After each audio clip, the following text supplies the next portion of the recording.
Audio Jungle. Audio Jungle. Assalamualaikum warahmatullahi wabarakatuh. Halo sahabat BNN PAC dimanapun Anda berada. Semoga selalu dalam keadaan sehat dan senang rasanya hari ini saya Ida Karimudin hadir kembali menyapa Anda semua dalam bincang podcast BNN PAC.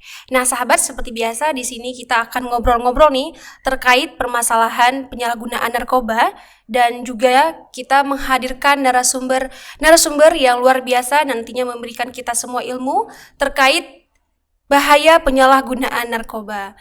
Dan pada episode kali ini, sahabat, kita akan membahas tema yang cukup menarik nih, yaitu bahaya narkoba dalam aspek hukum di Indonesia. Namun, dalam kesempatan kali ini, kita sudah kedatangan tamu yang sangat spesial, sahabat.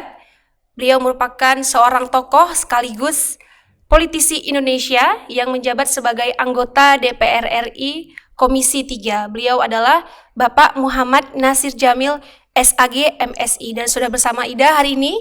Kita sapa dulu ya sahabat. Assalamualaikum warahmatullahi wabarakatuh, Bapak. Ya, waalaikumsalam warahmatullahi wabarakatuh. Bagaimana kabarnya nih Pak, sehat? Alhamdulillah baik. Baik ya Pak, alhamdulillah. Ini Ida panggilnya Bapak atau Abang nih? Bapak. Bapak boleh ya. Pak ya, oke. Mungkin Pak, sebelum berbicara tentang narkoba ya. Iya dong Pak. Boleh dong Bang, ceritakan ke sahabat di luar sana bagaimana aktivitas Bapak selaku anggota DPR RI Komisi 3. Ya, aktivitas kita aktivitas politik. Benar. Ya.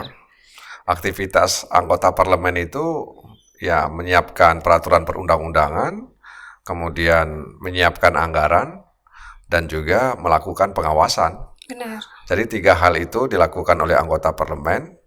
Di samping anggota parlemen itu juga mengadvokasi isu-isu atau katakanlah masalah-masalah atau aspirasi yang ada di tengah-tengah masyarakat. Benar. Jadi anggota parlemen kesibukannya yaitu dia bergelut dengan 4 hal itu. Yeah. Jadi siapapun anggota parlemen, maka kalau kita tanya apa kesibukannya, yaitu bergelut dengan 4 hal itu. Benar. Dan Abang sendiri tadi selaku anggota DPR RI Komisi 3 yang artinya memang membawahi isu-isu di bidang hukum, HAM, dan keamanan ya Bang ya. Artinya hal ini juga tidak jauh dari permasalahan narkoba yang menjadi ancaman serius bagi bangsa Indonesia, khususnya di Aceh. Bagaimana Abang melihat permasalahan narkoba yang sedang marak-maraknya di Aceh nih Bang? Ya, jadi Indonesia ini kan negara hukum. Salah satu ciri negara hukum itu adanya alas hukum untuk melakukan tindakan hukum. Yeah. Itu sebabnya kita tidak boleh main hakim sendiri, karena kita harus punya alas hukum untuk melakukan serangkaian kegiatan, apakah itu cegah dini atau kemudian pencegahan di luar deteksi dini ataupun juga tindakan-tindakan represif lainnya. Oleh karena itu sebagai negara hukum, maka kita harus mengatur semua aspek dengan undang-undang. Termasuk di dalamnya bagaimana kita mengatur narkotika misalnya. Yeah. Ya, terkait peredaran gelap narkotika itu sendiri. Jadi yang diburu oleh negara itu adalah peredaran gelap. Benar. Jadi kalau dia terang menderang itu nggak akan diburu. Ya. Jadi yang disenter itu yang gelap. Benar. Yang dicari itu yang gelap. Yang ditangkap itu yang gelap. Yeah. Ya. Yang mau dimusnahkan itu yang gelap. Sementara yang terang enggak, karena memang narkotika itu juga dibutuhkan untuk kesehatan. Ya. Nah karena itu tugas kita itu datang ke tempat yang gelap. Nah karena itu butuh penerang. Nah ya kita butuh penerang. Nah salah satu kebutuhan penerang itu yaitu alas hukum. Hukum. Di samping sarana dan prasarana lainnya. Benar. Jadi aparat penegak hukum, apakah itu kepolisian, apakah itu Badan Narkotika Nasional, dia harus mendatangi tempat-tempat yang gelap. Nah karena itu dia butuh seperangkat aturan dan juga seperangkat lainnya yang bisa menuju ke tempat gelap tersebut. Jadi Bang, sebenarnya banyak yang bertanya mengapa permasalahan narkotika di Indonesia khususnya di Aceh ini belum selesai Bang ya. Padahal kita juga sebagai lapisan masyarakat dan pemerintah sudah bersinergitas dalam mencegah dan memberantas permasalahan narkotika. Jadi yang jadi pertanyaannya nih Pak, apakah selama ini sanksi dalam undang-undang narkotika sekarang ini sudah cukup kuat atau tidak dalam menghadapi permasalahan narkotika di Aceh? Sanksi itu harus dilihat bahagian dari aspek penjeraan. Oke. Jadi sanksi itu sebenarnya tidak ada kaitannya kuat dan lemah. Oh iya. Ya. Jadi dibuat sanksi itu bukan dalam rangka untuk menunjukkan bahwa oh ini sanksinya kuat, oh ini sanksinya lemah, bukan. Jadi sanksi itu adalah implikasi dari pembinaan yang kita buat. Jadi orang itu bisa dihukum kalau ada aturan. Benar-benar. Ya. Karena dia melanggar hukum, maka dia diberi sanksi. Iya. Jadi sebenarnya saya ingin katakan, sanksi itu tidak ada kaitannya kuat dan lemah. Tapi memang sering sekali masyarakat punya persepsi bahwa seolah-olah sanksinya yang tidak kuat, sanksinya yang masih lemah, sehingga tidak menimbulkan efek jera kepada katakanlah para penyalahguna narkoba, terutama bagi bandar, kemudian pengedar dan sebagainya. Nah karena itu sanksi yang diatur dalam Undang-Undang Nomor 35 tahun 2009 tentang narkotika dan juga aturan sanksi yang diatur dalam Kitab Hukum Pidana kita itu sebenarnya sudah cukup memberikan efek jera, belum lagi nanti ada hukuman mati. Benar. Jadi sebenarnya hukuman mati itu juga meskipun sebagian orang tidak setuju dengan hukuman mati, tapi hukuman mati itu sebenarnya juga adalah bahagian dari untuk menghadirkan efek jera. Jadi kalau ditanya apakah sanksinya sudah cukup efektif untuk meredam peredaran gelap narkoba, saya katakan memang belum, belum sepenuhnya. Bisa jadi bukan karena hukumnya yang tidak efektif, tapi memang kitanya yang belum mampu mencegah peredaran gelap narkoba itu. Seperti yang dari media sosial kemarin Pak, yang Nasir Jamil menduga kaburnya napi dari Aceh Timur dibantu oleh orang dalam. Artinya ini kan seperti Bapak bilang tadi, hukum kita di Aceh seperti tidak cukup jera Pak ya. Akhirnya mereka mendapatkan celah untuk bisa menghindari hukum tersebut. Iya, kejahatan itu di mana saja selalu dibantu oleh orang dalam. Iya. Ya. Perampokan di bank, kalau nggak ada orang dalam, dia nggak akan bisa bekerja dengan baik penjahat itu. Perampokan di rumah, kalau nggak ada informasi dari orang dalam. Nah, orang dalam itu bisa dekat, bisa jauh. Benar. Ya, orang dalam itu artinya orang yang berinteraksi dengan orang yang di dalam.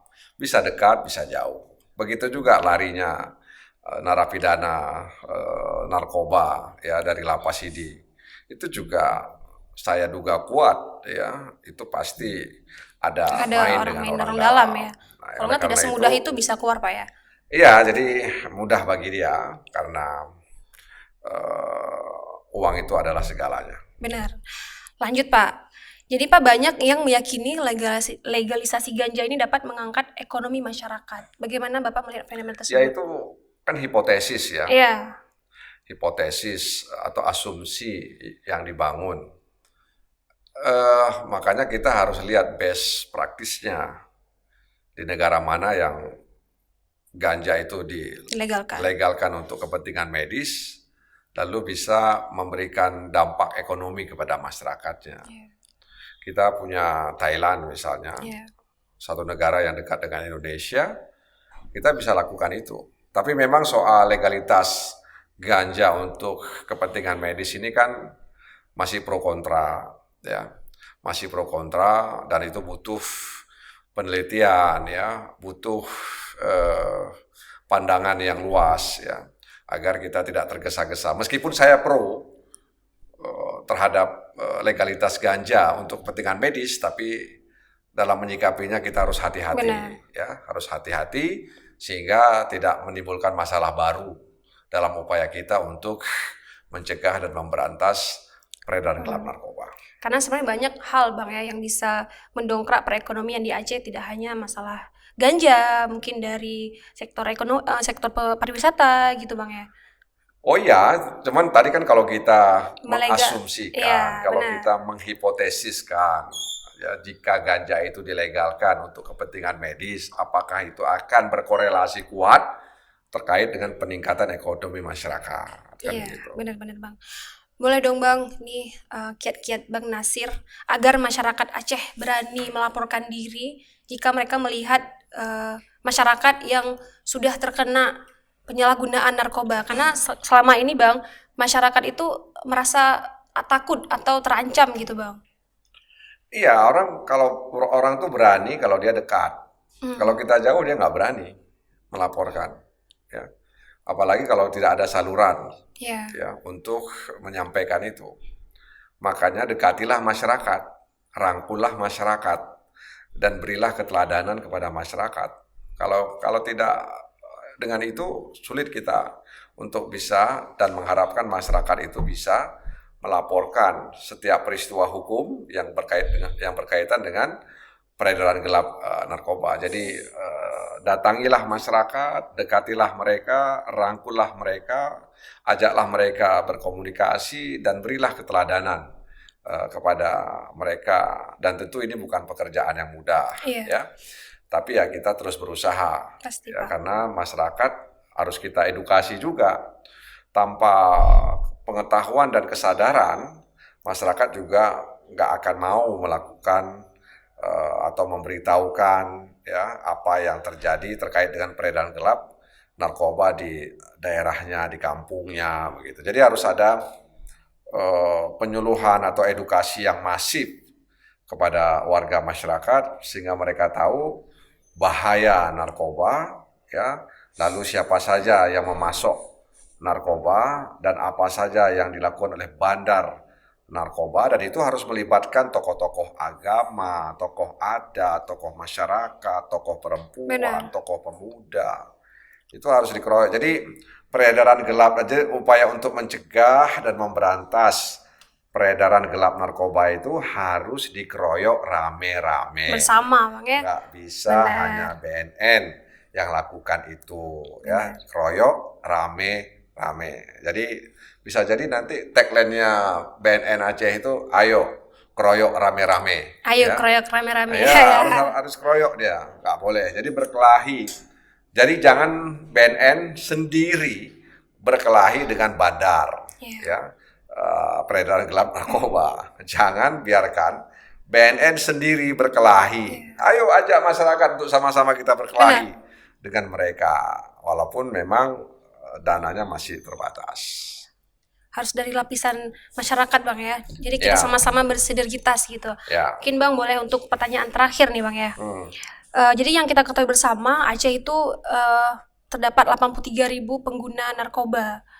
Artinya ini peringkat ke-6 terbanyak di Indonesia, dan ini sangat disayangkan Bang ya.